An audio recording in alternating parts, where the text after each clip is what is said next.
Hello, everyone. Welcome to another episode of the Space Road podcast. This is the first episode I'm doing about space exploration, and I'm personally most excited about this particular industry to see how it evolves and how it changes our future. Today, we have Jayesh Khatri with us. Jayesh is a finance professional with more than 18 years of experience working with different companies, and he's also an angel investor who has invested in space tech companies in India. And finally, he has also been learning about cryptocurrencies for the past 2 years. So a lot of synergies there, and it was a great conversation that I had with him. We talked about Elon Musk companies and how they are bringing in the change in our society, why it matters, and how it impacts our lives in the long term. Then we moved on to talking about the space industry overview here in India, how it has been evolving for the past few years, different types of startups that have popped up in the past few years, and how they are trying to solve different problems related to the space economy. And then finally, we also talked about Jayesh's journey of starting with cryptocurrencies and why it matters and how it can, help us solve a lot of problems in the future. I hope you enjoy this conversation, and let's get started.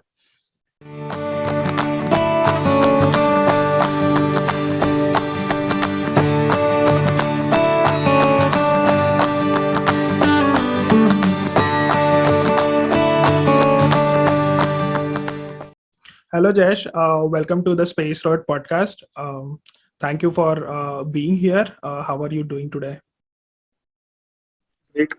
Thanks for having me, Chetan, here, and a little nervous, but at the same time excited to talk to you, chat. Have a good. Looking forward for a good evening. Yeah, I hope I make you comfortable and we have a good discussion. So let us start with you telling us a bit about your background, like educational background and professional background, or a brief introduction, and then probably we get into more specific questions. Yeah, I am born, brought up, uh, in Ahmedabad. I'm a Guju. Okay. Uh, Friends were all Marwadis, born, brought up with Gujaratis, and I'm a Sindhi. So that cocktail for business, finance, and business. Then moved to head office role in Gurgaon with a big uh, electronics company. And then since last 8 years, I am in Bangalore in Lenovo, handling the credit risk and treasury function for Lenovo and Motorola. Okay. So that's it for me. Okay. So you're basically working in their finance department. Is that right to say? Correct. Correct. So throughout your professional career, you have always been into finance, or you have like touched on different departments in the past? So, so yes. So I have 18 years of experience, and all these period I was in finance. Within finance, different departments like commercial or business finance, and now in credit risk Okay. and supporting the treasury function. Yeah. So, but Okay. a whole core finance guy.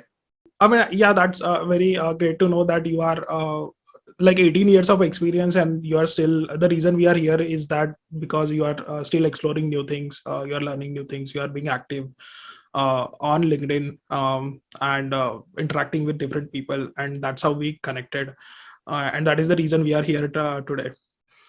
Um, so I want to start off with, the common connection that we have, and then probably get into other things. So we connected on LinkedIn through some of our interaction on a post about SpaceX, about Tesla, about Elon Musk, and then we had a chat as well, and we realized that you are also like following Elon Musk, and you are like admire him. He inspires you, and the same is case with me as well. It's like today, since like he's the richest person in the world, everybody knows who Elon Musk is and what his companies are. But there are like very few people who look beyond the mainstream media news and try to understand what really is happening, how things are changing, and why it matters. Yeah, I mean, tell me a bit about like how your journey started. When did you discovered his companies, these companies, and how you and since when you are like following it, or how your experience has been. Elon Musk, everybody knows. I also knew as a big valuation guy and all, but since last 2 3 years, that's when I really became a fan of his.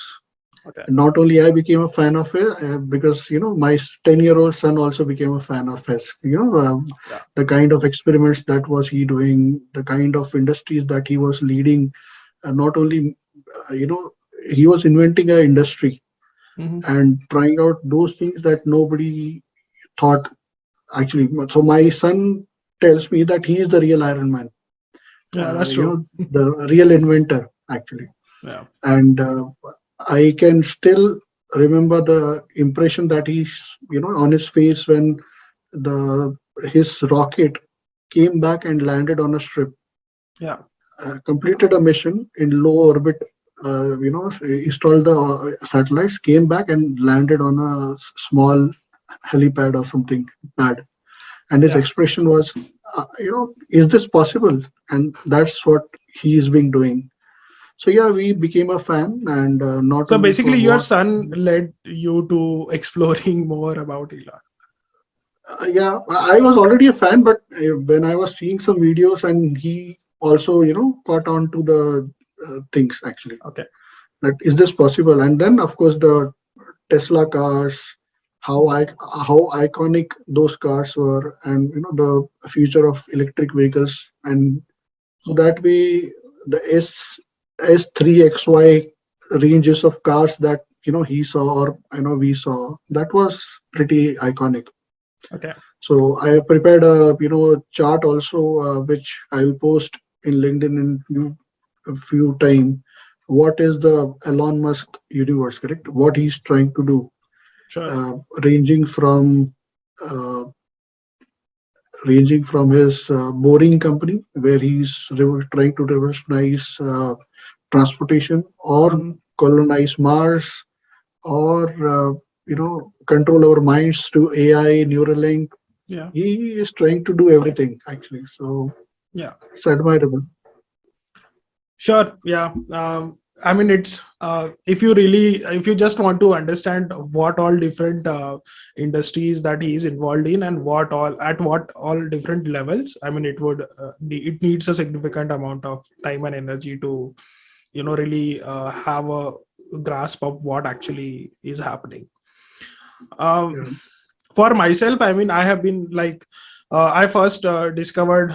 I mean, I have heard of his name before as well, but I first discovered him back in 2015. I think this was uh, he had tweeted something. I mean, as usual, and that led to Tesla stock price rising significantly at that time.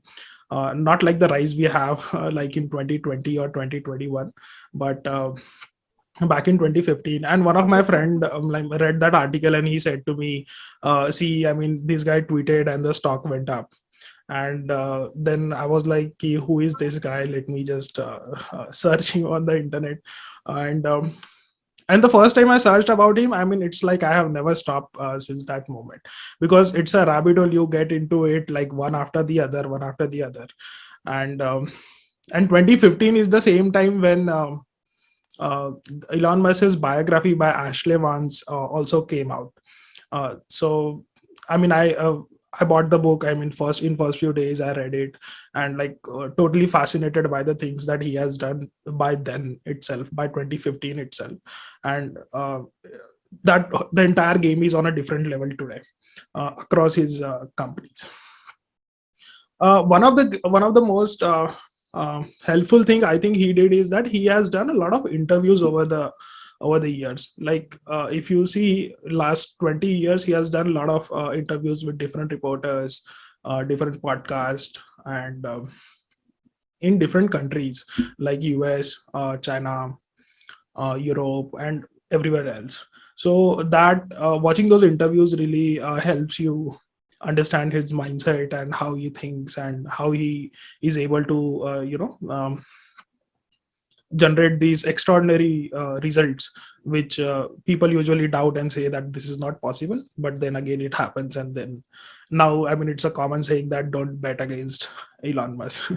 So that's like a brief of how I have been doing it. And of course, I mean, all those things led to me uh, consuming a lot of content. And at one point I figured out, like, I have consumed a lot of content. I need, if I want to continue doing this, I should start creating content around this, so that I can learn better.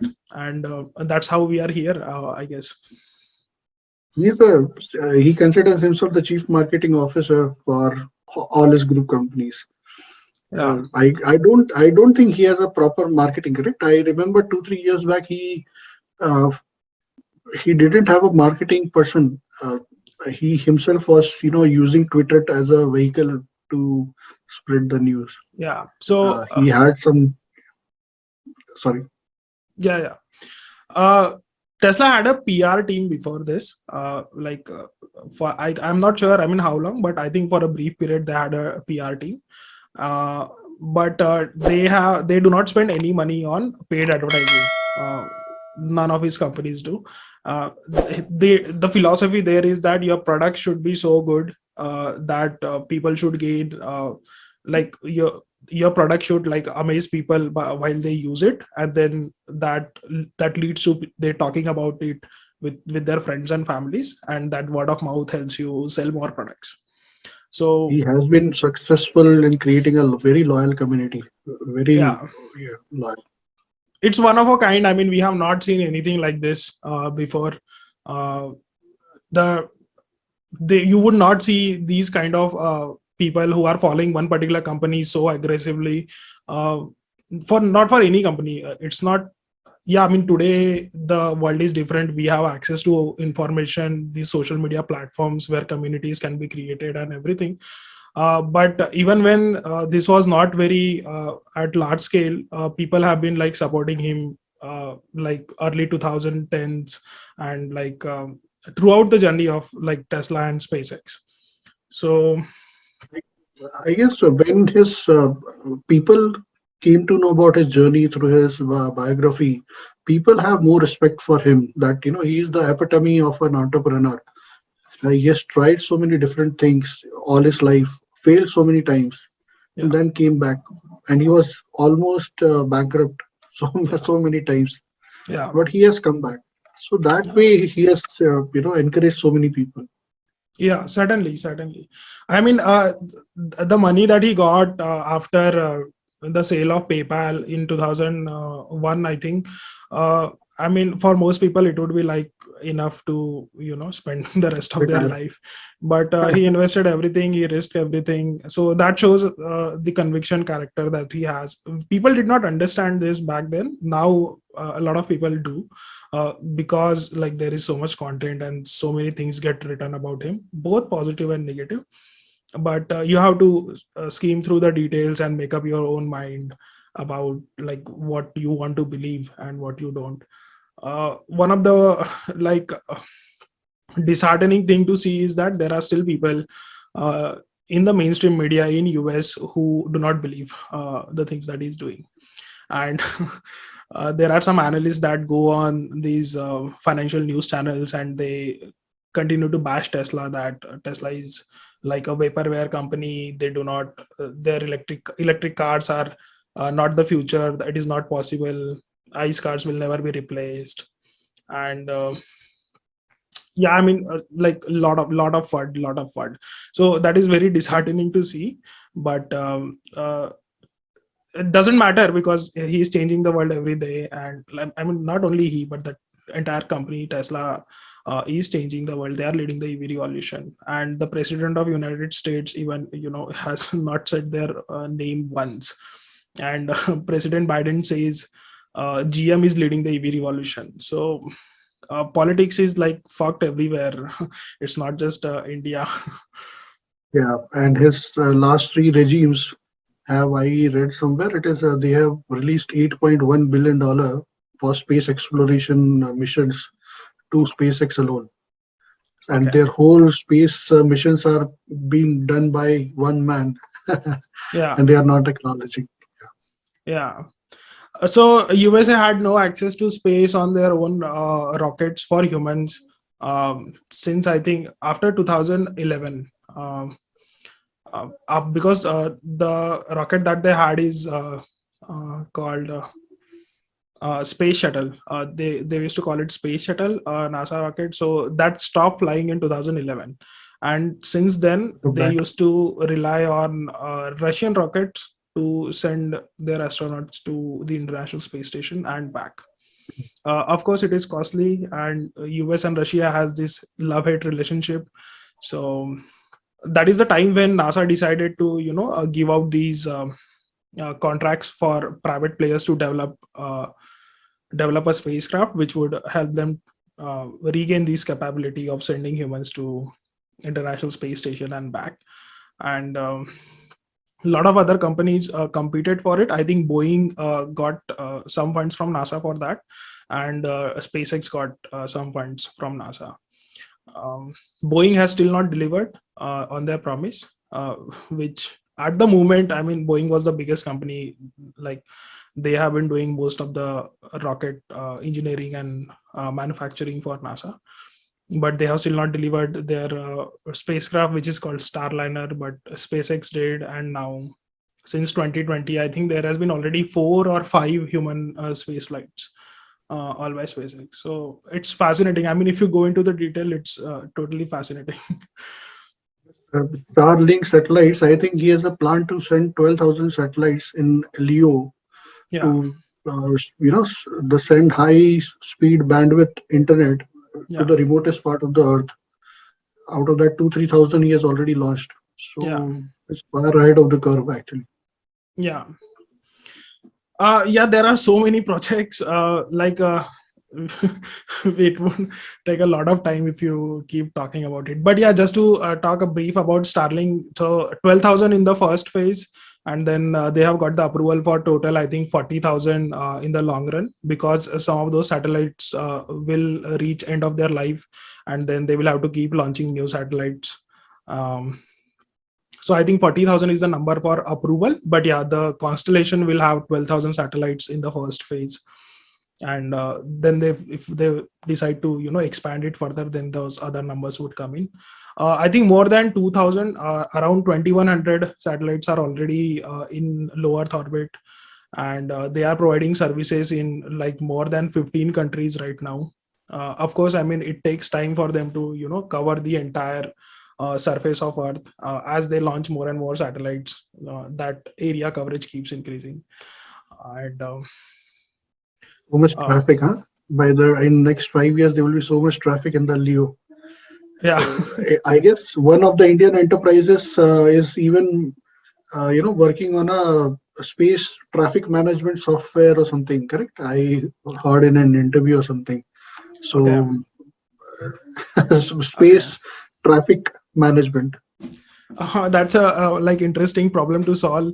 uh, we are not able to solve traffic problem on earth, but yeah, people are already thinking of solving it in space. um, yeah, matlab, interesting things. Speaking of which, I guess this is a nice segue for us to talk about what is happening in space industry in India. I think you have done your own study of the industry, so I believe you have a fair idea of like how the ecosystem looks, what type of companies are there, what type of products they are building. And yeah, I mean, we can always keep continue talking about Elon, but I Yeah. think these other things do not get talked enough. And yeah, so one of the things that we I really resonated with you is that you said that you have done the extensive study of what is happening in space in India. Of course, there are a lot of things happening in other overall startup ecosystem in India. Like, we have been doing software startups for like many decades now, and very successfully. Leading tech company CEOs being Indians, I think, is a testimony for that fact. But startups in the area of manufacturing, building manufacturing capabilities back to India, or working towards like preparing ourselves for this next for this future of, like, being more and going more and more to space. If Elon succeeds, like being a space multiplanetary species, so a lot of people will have to solve these problems. And I think some of the startups have already taken that step in that direction.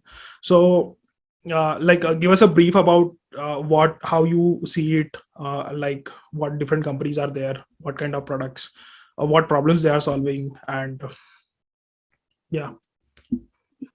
Last 2 years have been very exciting for Indian private companies. I guess the big reason is because there's very strong regulatory support now in India. In 2020, a proper act was passed in the parliament which Mhm. mandated and created a structure around the support system that Indians, various Department of Space, there was proper two separate companies that were formed which had simple single point of role to support the Indian startups to uh, you know grow them, support them, and In a way, you know liberalization of space industry. correct, correct, Yeah. and that was an important milestone last year because uh, there is no doubt that India has the best talent and the funnel was very good, and we had there are some very smart business ideas already that are implemented in last 2 years. Mhm. So yeah, last 2 years have been very important where Antariksh, the commercial arm of ISRO, have played a very important role. There is a very strong bureaucrat that is now installed, which which is already acting as a bridge between the startups on one side, ISRO, Department of Space on one side, and enabling this industry to prosper and give a right guidance and right demarcate. I guess what ISRO is doing that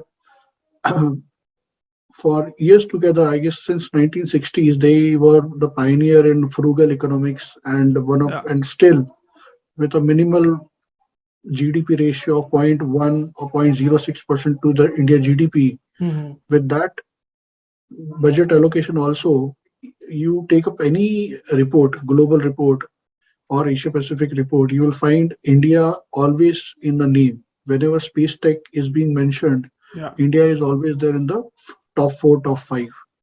Mhm. So I guess ISRO is trying to move away from the just like NASA, it's Mhm. moving away from the commercial bit and Mhm. concentrating only on the manned missions that which are very prestigious and the future. Mhm. So in the next 7 years, 10 years, they are focusing on the manned missions. I guess today only there was a important announcement or a hint from a bureaucrat that they are planning August 22 and the next lunar mission, and um, some manned missions are also being planned. So that Okay. way, there are some ISRO and the other agencies are on the right track to support them, and of course, Indian entrepreneurship spirit, correct? Yeah. Lots of uh, good startups have been there, Yeah. talk of the town. Yeah. Just before we get to startups, I mean, I just had this question. ISRO, I mean, you said ISRO has been like known for frugal economics, like right from the start, from 60s, and they maintain that today as well. So, like, what are the things that they did so different that they are able to, maintain that? Is it like they do all the engineering, all the manufacturing in house? Is that the reason? Or like, I mean, why do you think that is the case? I mean, how they are able to do it?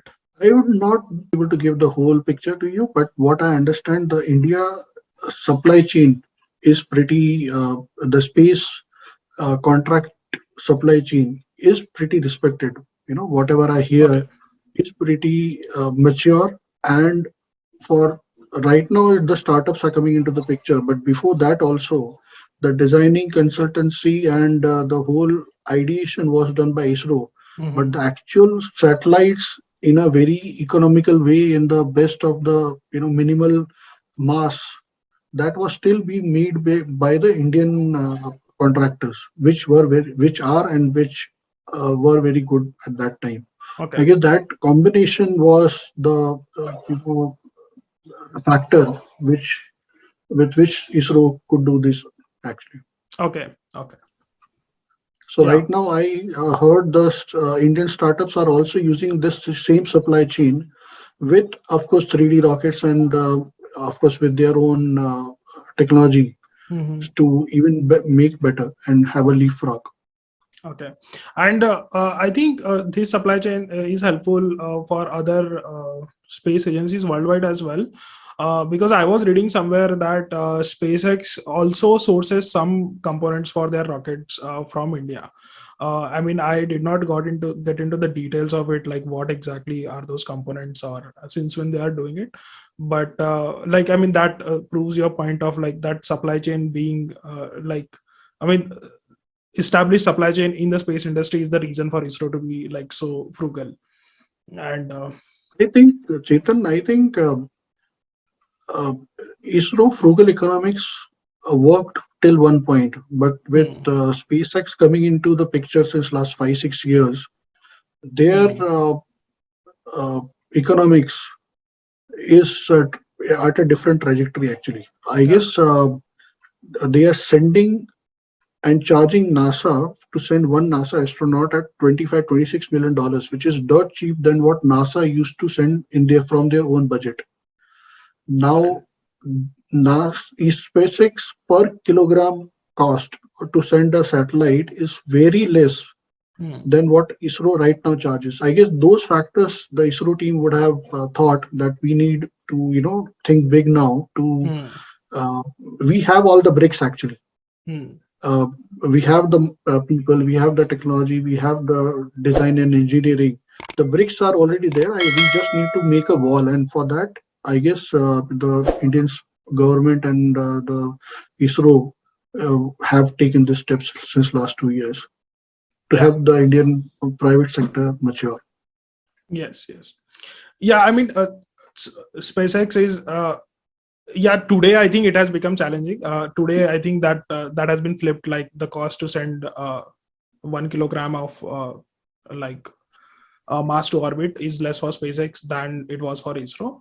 Like given their reusable rockets, that reduces their cost significantly. Um, yeah, I mean, I see this is a very positive move for Indian space ecosystem. In a way, I think ISRO would start commissioning bigger projects as well to private players down the line, like some lunar missions or probably some Mars missions as well down the line, or getting important components manufactured for like human spaceflight in the future. But this happened in 2020, but we have some space startups that are in existence even before 2020. So if you want to like talk about like what different startups are there as of now, not only startups but like private space companies, yeah, how they are like enabling this ecosystem to grow more. Actually, there's not one week that I'm not amazed at what these guys are doing with the limited scope that I have. LinkedIn or the newspapers or the various interviews that these guys do. I've been following these guys for some time now, and Mhm. it amazes me the Indian entrepreneurs and the innovation that they are bringing, and the awards that they are getting. Actually, the awards in the sense, so the orders that they are LOIs that they are getting and they are sharing on the social media from Germany, Singapore, Japan is very admirable. Mhm. Uh, I break down this uh, global or Indian space industry into three chunks: the Okay. upstream, um, downstream, and the other services that these guys do. Mhm. With a limited knowledge, I'm not a industry specialist, but whatever I have followed these guys, I guess the upstream is the most glamorous. Of course, the launch vehicles, the propulsion system, and Mhm. the satellite making and all. Mhm. The downstream is, of course, the ground stations, the satellite making, nano satellites or those things, and Mhm. the other services are the downstream also has the earth imagery, which is a Mhm. very big segment in India at least. Mhm. The down the other services which India is always known for is the design consultancy software and the other things. In Okay. the downstream, one of the very important segment which right now can be classified either in upstream or downstream. As of now, it's not very clear, is the space debris, Okay. which is a very big problem to solve. So, within these three chunks, there are various companies. Some are very, you know, good. Just very have a very good name, like Agricool Hmm. and Skyroot, Bellatrix, Drew Space. These guys have scheduled launches this year, which was Okay. well, December 2021, but has been postponed. So these guys would have launches this year, which would be, you know, a very big milestone for the Indian space industries and will be, recognized, and the Indians can be proud that this has, happened. This event has happened. I guess by this year there are some launches scheduled. Okay. Then there are some These will other be the first. practical use. Sorry to cut you. I mean, this will be like first private company launching their own rocket from Yeah, India. correct, correct. Okay. Yeah. So this is this launch vehicles. The other is the Earth. Very practical use cases in the imagery business, satellite imagery, which I see the traditional businesses and the technology companies and even now banks and fintechs and financial services want their own nano satellites, or they want to use the data analytics from these imagery companies, where they want high resolution 50x uh, Hmm. resolution, very high resolution images focused for them to take their business decisions and scale up businesses. So Okay. that is a very exciting time and high margin games for these guys. Yeah. I mean, I fail to imagine how. I mean, what different. Like how they can optimize their own business using this. But I assume like it's a big deal. That's why people are spending money in it. Yeah, so um, I read somewhere that now banks are taking services from these guys to audit or do the due diligence of the customer, whether the crop rotation is how it is happening, the scope is Okay. there or not, or how they rotate their agriculture. So that way, and not only that, but for oil and gas, how much is the prospect, Hmm. um, pollution, water pollution, or minerals or something, correct? Hmm. So lots of scope is there, practical use cases, which is coming out from this. Okay. Okay. Um, yeah, so you said that basically two things or three things you said. Upstream is like whatever goes into the space. It can be launch vehicles and all the engineering needed for making that propulsion systems, fuel tanks, avionics, and satellites themselves. So that is one segment. And the second is downstream is like uh, enabling ground stations and then receivers and then designing and consulting for specific use cases of satellites and doing software for them. So these are two. I see. I'm seeing lots of investment coming in India. There are some, designated funds that are being created for investment in India. I'll not be surprised that in the next 5 years or one decade, India will be a space manufacturing hub. Okay. There's lots of potential also, and we just need that. Yeah, I mean, it would certainly be very exciting to see that Indian private rocket gets launched. I mean, irrespective of its success or failure, I mean, so to say.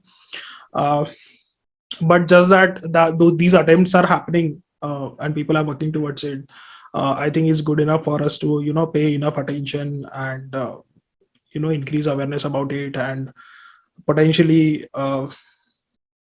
inspire people to get involved in these fields. Everybody wants to be do a software business these days because it's not capital intensive. It doesn't require you to manufacture anything. So I think a bit of focus on these hardcore engineering problems is also necessary. Industry is, as per a Morgan Stanley report, this industry right now is around $360 billion. That Okay. was with PwC also. The same figure was with PwC. And globally, by 2035, this figure will reach, they are saying, to $10 trillion also, the total economy, upstream, downstream, consultancy, and of course, space exploration. Yeah. Not be surprised that in 15 years, Cox and Kings will be selling a space station to, a moon or something. Yeah, possible. Totally possible. You are also I mean, as I know it, you are also involved as an investor in one of these startups. I mean, I know you don't want to take any names, but so you are also an investor in one of these startups. So so you have this inside view of like what exactly is happening, what kind of technologies are being built. So for people, I mean, for general people who would want to give it a try, or I mean, a lot of people are inspired by space, and like the idea of going out there and reaching for the stars, but they like do not know exactly what needs to be done or what kind of skills are required. So how do you see it? I mean, for somebody who is like interested and want to make a career in this particular space, so what kind of education they would be doing, or what kind of skill set they should gain, so that they get an opportunity to work on one of these problems. So, India colleges have pretty, good courses and degrees. That is, of course, one of the avenues. There are very bright engineers and aeronautical, managers that are joining. And there's, uh, these Indian startups itself are always, sharing different requirements on LinkedIn. If you, follow them, Hmm. so yeah, it's a good space to be in, and Okay. the demand will always rise since the TAM itself is increasing. And the way of doing business, just like it was 5G or 6G earlier, right now every corporate will have want exclusivity in the next few years to have their own satellite and not be dependent on other. I guess in few years you will be start hearing more satellite as a service kind of business line. So Okay. there's lots of scope. Okay. Okay. Yeah, I mean, it's like very interesting to learn about these things and know about these things, to say the least. I will personally keep understanding more. I also want to, have these kind of conversations with people from inside the industry who are actually building products, and I hope to learn from them as well. And yeah, I mean, that was a very good overview of like what it looks like, and how one can like at least start with exploring this particular industry. As I know you, Jayesh, I know that you are also learning about blockchain and cryptocurrencies. We have been a part of one particular course. So uh, I let us talk a bit about how you. I mean, what was your reason to get involved into Bitcoin and blockchain ecosystem? As you said at the start of the interview, like your career has been mostly in financial services over the 18 years. So let us start with like a basic question. I mean, when and how did you discover Bitcoin? Uh, I would not lie. I would say February 2020 only Okay. blocked Bitcoin. But before that, I had caught out to this blockchain already in late 2019 by following some very good influencers in India and outside India. Hmm. And blockchain caught my eye as against 90%, 95% of the people globally who came to know about blockchain because of Bitcoin. So thanks to Bitcoin for that. Yeah. So blockchain, when I understood that, I'm not a technical guy, I'm not a techie, but what I understood following these influencers, I realized that is this possible? Correct. And that astonished me, but I didn't go deep. But in 2020, I saw uh, you know lot of activity, and then 2021, of course, everyone caught up to it. Hmm. Uh, So when I came to know and went a little deep what potential blockchain has, whether it is supply chain or banking or the ease of living or ease of doing business, Hmm. that hooked on to me. And this opportunity came from IM Calcutta. They were offering a fintech and blockchain course, and I thought, let's take a badge also and learn from the best in the industry. And I, had a 7 months course with them, Okay. the professors and my peers, learning with them and going back to school. And that is very tough after so many years, that and And exciting, weekly I'm sure. submission. Yeah, and exciting, and learning from the best in business. The peers were all working professionals with their own skill set in technology, fintech, and treasury. Okay. So learned a lot from them, and used the concepts that the professors were teaching, which were all very practical, and the very deep insights that the peers were bringing. That was a good eye opener, which enriched my vision. How much is possible? We What we learn and what we read is nothing compared to what we see, Yeah. and during these discussions. So that was a good experience, and after that, uh, uh, you know. Uh, IM degree, I did not wanted to surrender those additional hours that I had extracted in the evenings, which Hmm. I again, as we were the few lucky ones to be selected for that Rohas Nagpal course. So that practical journey, continued in late 2021. Hmm. Now, so it's a pretty exciting topic, and I always believed what SAP did in the early 2010s, Hmm. a blockchain will do for this decade. Yeah. They completely revolutionize how we live and how we do business. Yeah. Certainly. Um, so, I mean, I understand that you explored this 2020. Of course, you heard about block other cryptocurrencies before 2020, but you started getting into it on your own in 2020, and then you did this course and you did another course, and you are learning as much as possible. Um, but are you also investing into these cryptocurrencies? Are you actually like transacting on different blockchains? I mean, how has your experience been? I've done, but on a very small scale, just to have the total experience and for experience sake. But now I'm not that big an investor in that.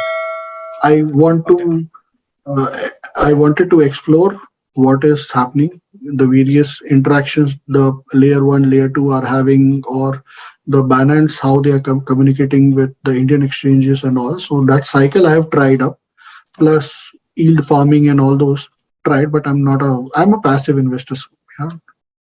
Yeah, I mean, uh, I guess I mean passive is the best way to approach crypto. I mean, yeah, a lot of people talk about price movement and trying to make a big quick buck here and there. Um, but that can only take you so far. Of course, I mean some people has made huge money doing that as well, but I think once you put your hard-earned money into it, then it sort of compels you to, learn more about it and dedicate more time towards it. Um, and other thing I think is actually doing some transactions on chain, doing probably sending some bitcoins from your account to somebody else's account on chain. I think really helps in the sense that you get an idea of how exactly a blockchain transaction happens, how much time it takes, how to use a wallet, how to secure that wallet, how your keys can be used.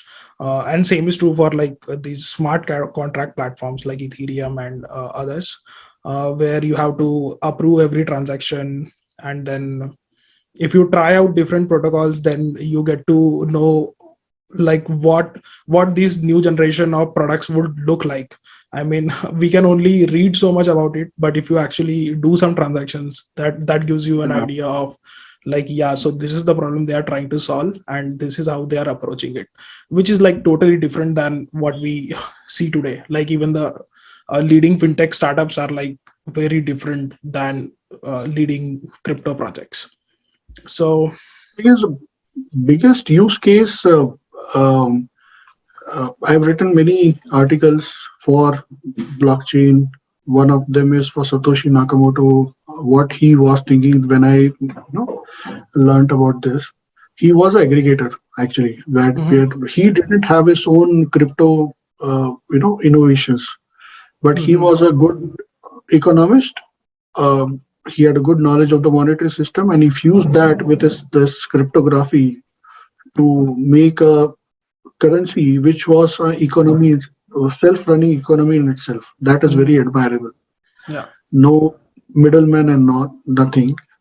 I guess Bitcoin people took it to Ethereum with a smart contract. Then they mhm, graduated to which DeFi. mhm, And with DeFi, so many possibilities have opened. You can be your own personal banker, correct? You don't need anybody. You can do all the transactions which in traditional finance or traditional businesses, whatever you are doing can be done on DeFi. There is no mhm, middleman.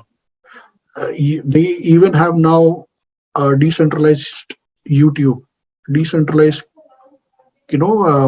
file storage, yeah, lending, everything. So that is a revolution actually. yes, yes.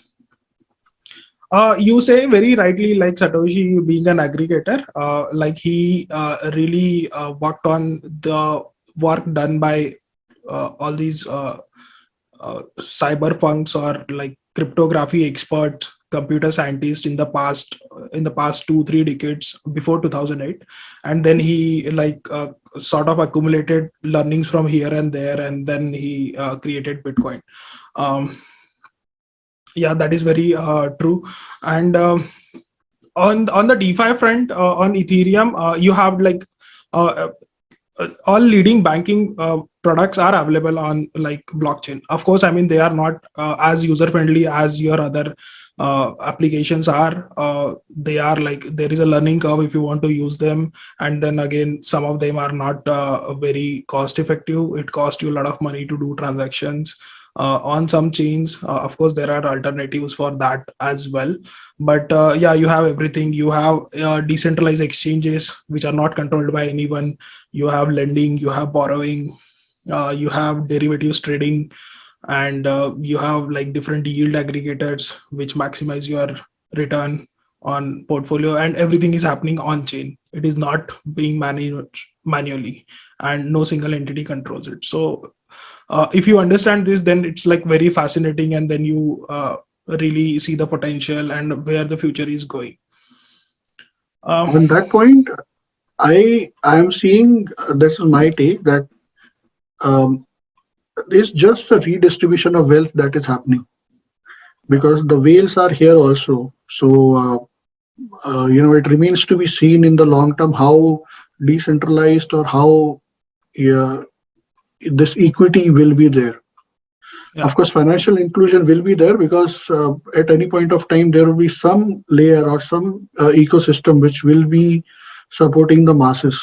So that financial inclusion is a very big, the 1.7 billion unbanked people who nobody wants to touch will be able to participate in this, decentralized finance. yeah, so that is the promise of blockchain. Like everybody should have access to banking, and they should I mean they should decide what happens with their money, not any third party. I think we will get there, but yeah, like it will take time. Even though to reach to that 1.7 billion unbanked population, you need to first go through the rest of the banked population, and like they are not there yet. Like we are like few Yeah. percentage, single digit percentage people only using it, and of course that is because of the challenges that the technology has as well. I mean it gets solved by iterations, and but yeah, that is the hope, that everybody will have access to banking.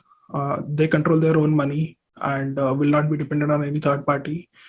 And in a way, we can hope that it will be fair for everybody. Um, yes, there are different debates about decentralization of different platforms and whales controlling majority of the supply in some cases. But I think this is something that you cannot make your mind about it yet. That is something that you will have to wait and see how it evolves in the future. How you are feeling about the other side of NFTs and Web3? How you are seeing this is panning out? Uh, yeah, so DeFi certainly I think is more valuable than NFT utility wise, because you can go and like borrow money from somebody, like which is possible, which is like difficult in real world or traditional finance, but it is fairly easy in blockchain world. So I think that has more utility than NFTs as of today. Otherwise, I mean, I believe in the narratives that we have. Like these are non-fungible tokens, one of one. If you own the token, like you like have that unique piece of art with you, and you own it. And some of them give you access to commercialize it also. So potentially you can, monetize by owning that particular NFT in the future. But some of them don't, and uh, and most of it is being driven by you buying it with the hope that somebody else will buy it from you in the future at a higher cost. So That uh, applies to stock exchange also. yeah, I mean, of course, I mean that is life. It's like that everywhere. um, People have like, entered stock exchanges at 10,000 also. Now also it's 17,000 people are investing with the hope that future will be better. yes, yes, yes. But I mean, I mean, the reason I say that is because I see less utility for NFT than like as compared to like DeFi. Now Yeah. the entire narrative of Web3 and metaverse, I mean, I get it up to an extent, I would say. I mean, I don't get it entirely, but like, yeah, NFTs can play a big role into this virtual reality world, mm, where you have access to different places, different communities, different events, only if you have hold that particular NFT. So that I think can be like big utility in the future, and like that is what being said right now also. And not only in the metaverse, in these big leading NFT communities like Bored Ape Yacht Club, they have like physical meetups as well, and other communities also do that. So yeah, that is certainly access to community, certainly a utility that it has today. Mhm. And I, I read Snoop Dogg has bought a house in Decentraland or Sandbox, Sandbox, and and people are vying to be his neighbor and spend some 450K USD to be his neighbor on a virtual land. yeah. So So that's kind of crazy. yeah, so yeah, it's crazy. I mean, if you look at the numbers, it's crazy. I think recently Justin Bieber bought like one Bored Ape for more than $1 million, and Wow. so yeah, I mean, these things are happening. That's why it's so fascinating, and that's why you would, as an investor, you would want to get your hands on some of these pieces, which would has potential to eventually make it big. And yeah, so I mean, I don't want to say that NFTs do not have utility. I'm not of that thought, but like you need to critically evaluate what has utility and what does not. As with the ICO bubble that happened in 2017, the same would happen with NFTs as well. Majority of them will not exist like in couple of years. Yeah. Same will be true for like different all these different DeFi projects, and And the probably other cryptos also. yeah, some other L1s also that we see these days. Like there are number of L1s in top 50. So I mean, I'm not sure if uh, I mean, I'm sure that only a few of them will survive, and most will Right. not. So that's why I mean, you have to be a bit critical and see like if it really makes sense or not. And again, at the end of the day, it's a risk. It's a bet that you are taking that yeah, this will survive. Some of it will, some of it will not. Do your own due diligence and Yeah, that's the thing. I mean, do your own research, but people don't. People who start to grasp the potential of it, I think they do their research. But if you tell it to general person who just wants to know names of few coins from you, कि तू बता दे मुझे कहाँ invest करना है, and yeah. so that doesn't really help. I mean, until and unless you get your hands dirty, yeah, I mean, you can be lucky and make money. But yeah, I mean, अगर वैसा होता है तो सही है, but who knows? But I'm not sure, Chetan, the young, the young millennial Z, Mhm. they millennials, they are and the Gen Z, their knowledge about crypto is very deep. Actually, Yeah, we cannot discount the research and the R&D that they are doing in their own Discord channels or in their own, uh, groups. They true, have some deep information.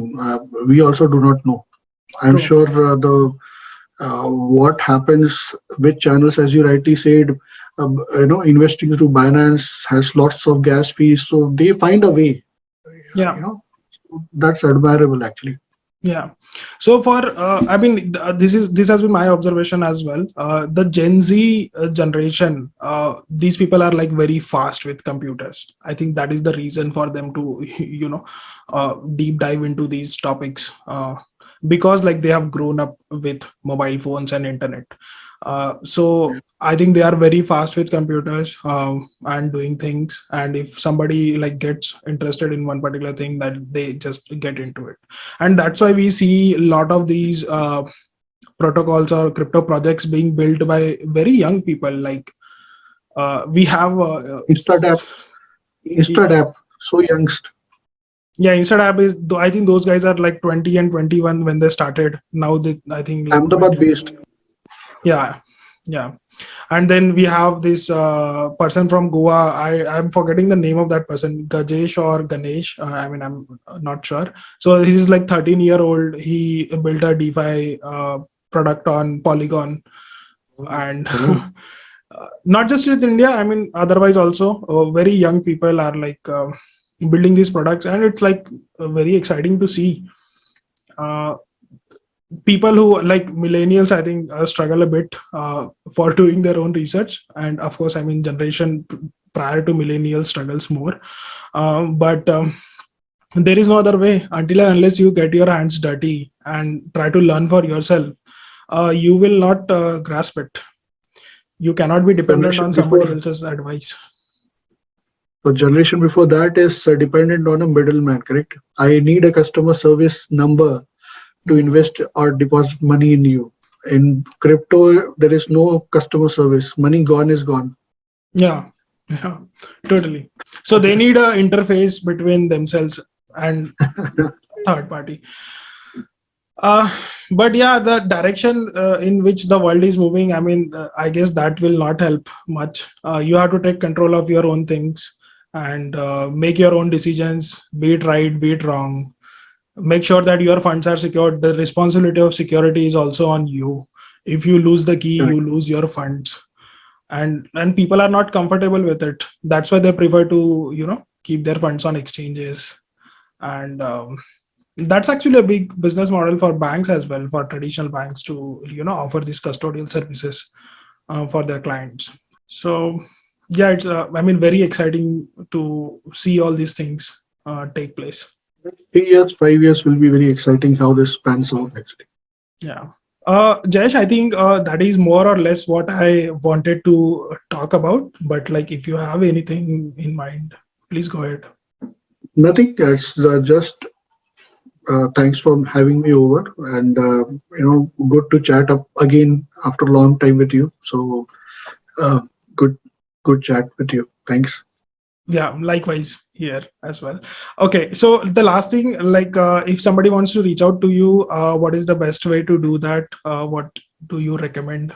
I am on LinkedIn, pretty active, uh, Okay. and uh, Jayesh Khatri, you know, Okay. is pretty accessible. Yeah. Okay, LinkedIn is the place. Okay, Yeah, I will like put your links in the description, video description, podcast description below, and people can reach out to you.